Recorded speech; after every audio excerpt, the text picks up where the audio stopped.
What up, everybody, and welcome to Baz on Blades. My name is Baz, and I talk about blades, and today we will be talking about a blade, a Grail blade that I just struck right off of the to-get list. What we've got here is the Cold Steel Talwar, the 4-inch Talwar that is no longer in production, has not been for a couple of 2 or 3 years now. This one is in CTS-XHP, of course, coarse G10 for the handle scales, as it is part of that G10 series like the Recon 1. This is one of my favorite cold steel knives, and that in mind, as excited as I am to add this to my collection and to take this off the Grail list, I have to say thank you to my man on the street, Jeffrey Orthopedic. Jeffrey Orthopedic sent me an email one day and he's like, "Hey, loser, I'm thinning the herd over here. You want that Talwar of mine?" And I have wanted a black satin finished Talwar for, since they went out, because I basically got caught flat-footed on that. I used to have a blue G10 satin version, and I still have my OD green and DLC, black DLC coated blade version that has seen tons of carry and use. And I've got to tell you right now, Cold Steel's heat treat and temper on CTS-XHP is so damn good. I love that steel from them. I regret seeing it go from their product line.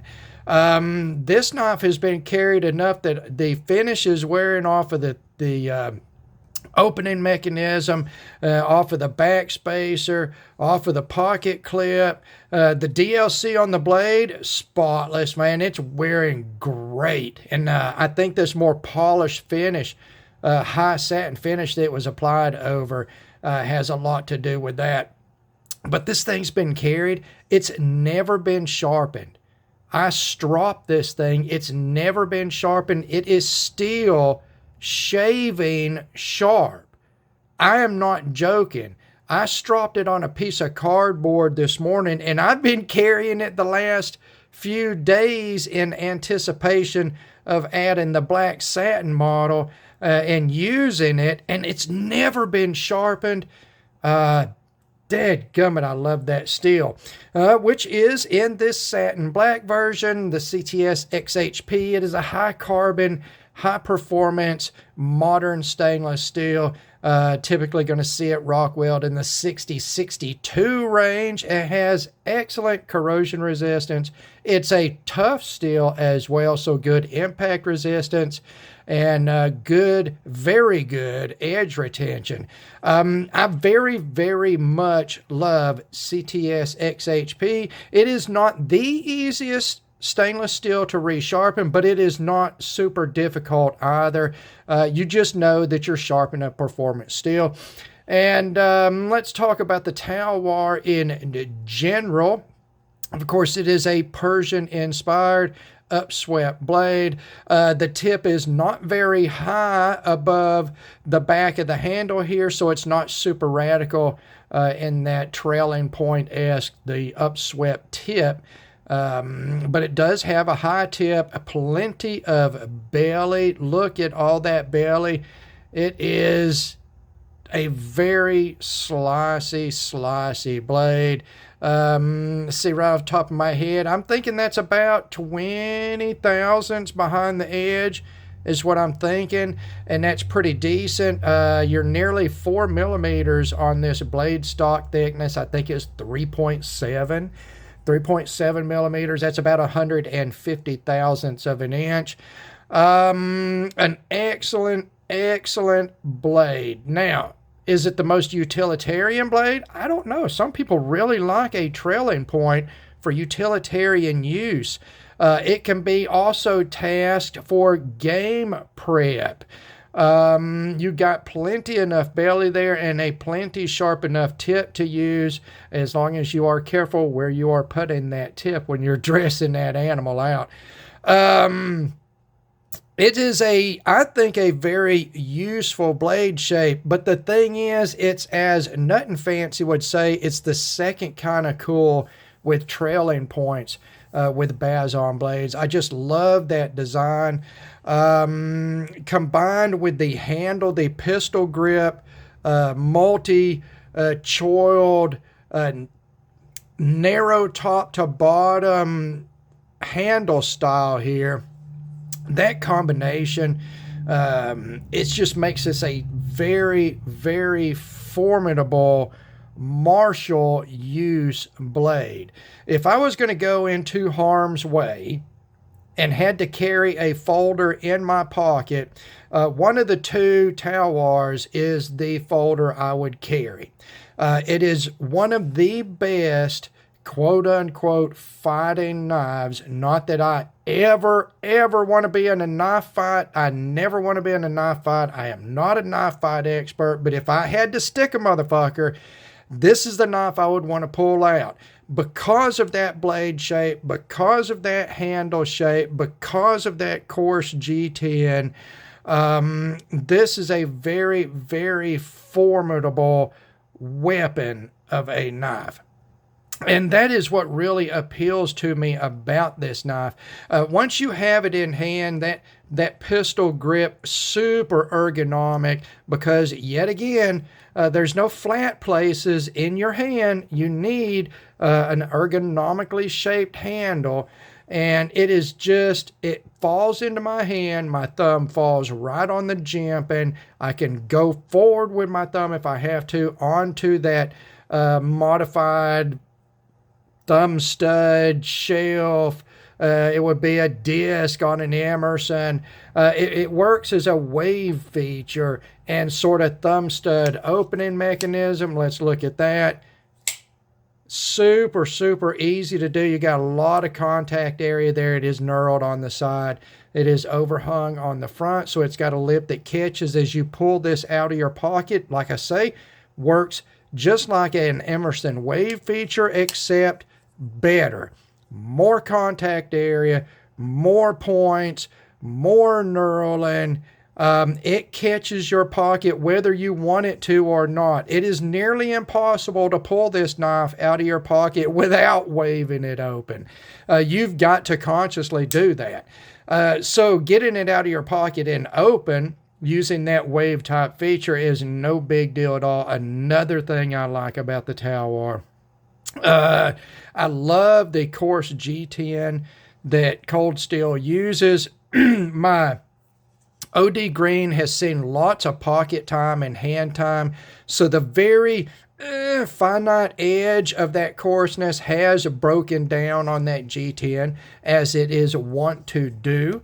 This one is still nice and crisp and fresh, and along with the shape of the handle, these big old finger choils here, this drop in the butt end, bird's beak at the rear end of the handle.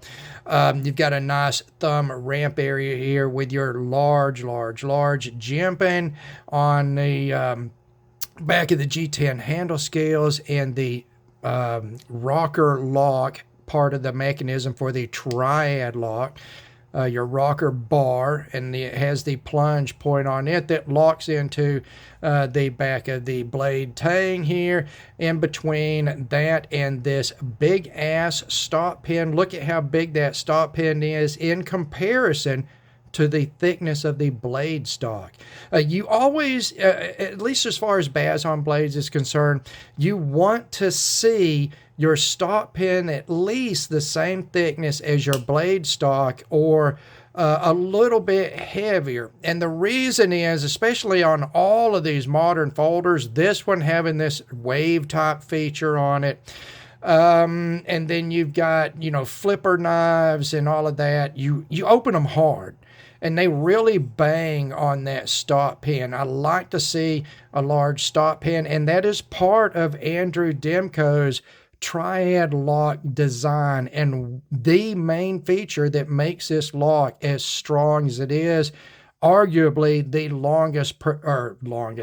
the strongest production lock that there is. I have never seen a triad lock fail. I have used it for years on various different cold steel knives in various different ways. I've never seen one even give me worry about failing. Now, it's still multiple parts. It's a folder, so it's not heavy duty.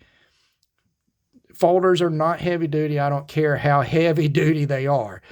Fixed blades are heavy duty. Folders are convenient. But the triad lock, strongest lock out there, the coarse G10, that blade shape, the handle shape, for its size, this knife carries easily because it's sort of a narrow profile, and the blade, the way it is curved, it doesn't stand out from the handle any further than this back line connecting the bird's beak in the butt of the handle to the pivot area here, the widest part at the fore end of the handle. You've got that straight line.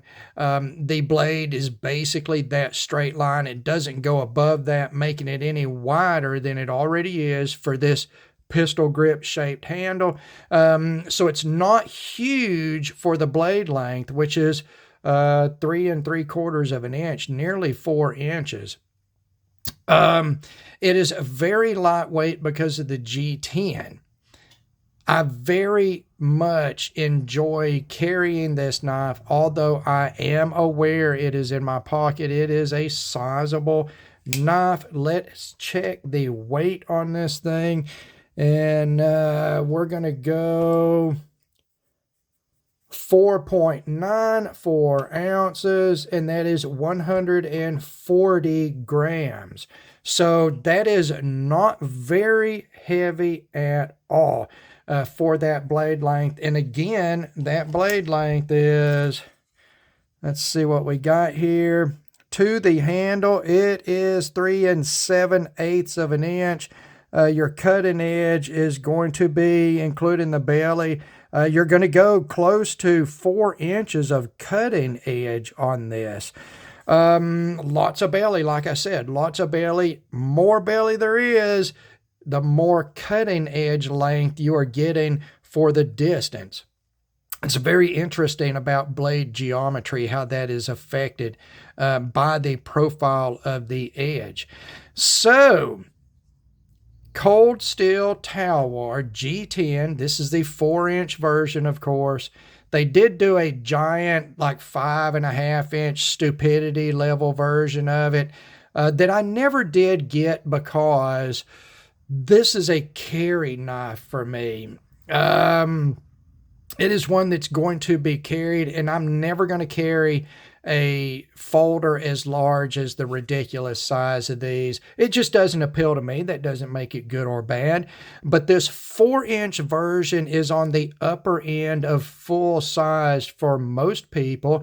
It would probably be considered large for some people as an EDC, and I certainly can see that.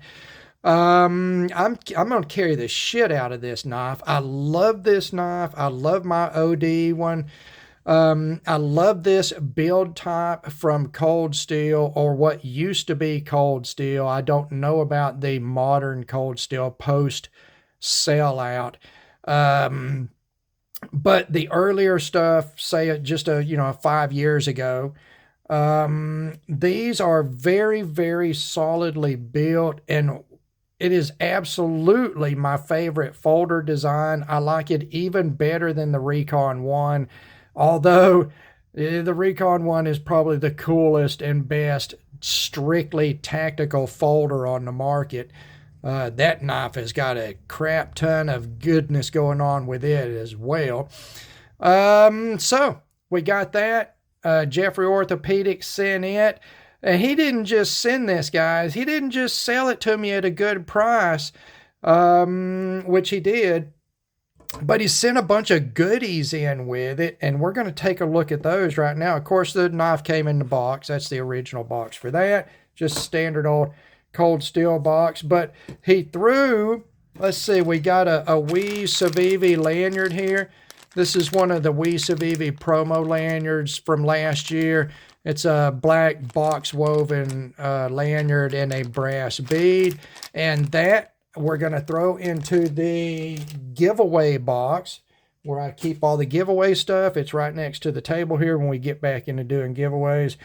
We got stuff building up in that box, and thank you, Jeff, for that. And then we got a big old bunch, handful of stickers. We got us a QSP sticker here.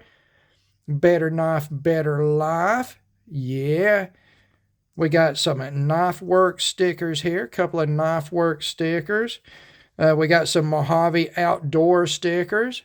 Mojave Outdoor. They've got an exclusive of the Kaiser Maverick Knives Harpoon that I want to get. Again, 100% American-made poon in that harpoon knife. We got some Demco's Shark Lock stickers here. We got a couple of these. So one of those is going to go into the giveaway collection, and one will go into my personal collection.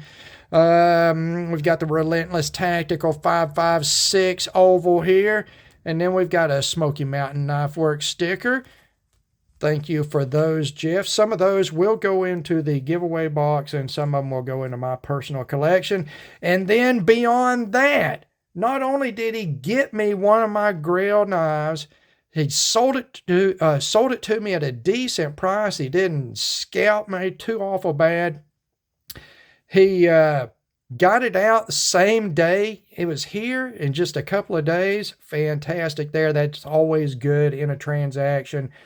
He throws all these freebies in. He's thrown some little brass beads. These are skull beads. And I say beads because he threw in a whole bag of them. And they're like a sort of a screamy, demony sort of skull look, pierced vertically for lanyard use. And I think what I am going to do with these is my Maxpedition Jumbo Versa pack. I don't know how many zippers that thing has on it, but I bet it's got 5, and that's how many beads I've got. So I'm going to do some, my Versa packs in black, and I'm going to do some black paracord beads with these. And that'll be cool to dress that bag up because, you know, it's my man purse and it's a fashion statement. So he threw those in as well. Jeff, man, thank you. All kidding aside, thank you, Jeff. I appreciate it. You did give me a good deal on this. You took care of me on that. And you threw all these freebies in, some of which I will use personally, some of which will roll over into giveaways, which will be coming back, guys. I love doing giveaways. They're just time consuming. But the man of the hour, the topic of the hour, the sexiest woman in the room is this black G10 satin finished Cold Steel Talwar in CTS-XHP, discontinued before Cold Steel sold out, and it has not come back yet. Of course, CTS-XHP is not going to come back. They've gone to CPM S35VN for their premium stainless. For these, the more premium G10 core models like this and the Recon 1, American Lawman, the knives like that. I like S35VN, don't get me wrong. You see it used a lot as the premium in a lot of the Chinese-made titanium frame lock flipper folders and whatnot from brands like Kaiser, Best Tech, you know, brands like that. They use a lot of S35. It's a great steel, but I love this CTS-XHP, and whatever magic they were working on it at Cold Steel in their heat treat. These are Taiwanese made knives.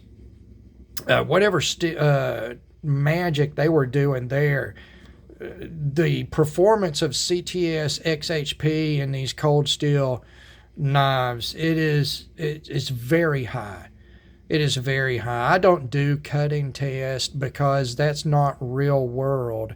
I don't need to know what my knife will do if I cut 5,000 cuts of cardboard, because I'm never going to cut 5,000 cuts of cardboard with one knife. When you do something like what I do, or you're a knife enthusiast and you've got 100 knives, you don't carry knives typically until you dull them. I've got knives that I've had for 10 years and they've been in the rotation of carry constantly, and they've never been sharpened, and they're still shaving sharp. And then I've got knives that I've had to resharpen. It just depends on how they fall in the rotation and what you're using them for. Something like this that I'm predominantly carrying is a large EDC, sort of tactical, defensive folder. It's never going to see use in a defensive role, probably, because I carry a firearm. This will be a backup for that, although I also carry a small fixed blade when I carry my firearm as a backup. That way I don't have to manipulate a folder under duress and stress. Yeah, Cold Steel Talwar, knock it off of the Grail list. It is the one finish and G10 color combination that I wanted and never got a chance to get a hold of. Thank you, Jeff. Appreciate it, brother. So I've got to get this video finished here, and I'm going to try to record a couple of more videos. My table is so covered up with review subjects that there's barely room to even work here at the table. So I've got to get this stuff cleared off, guys. I may try to do some shorter videos, say around the 20-minute length instead of about 30 minutes.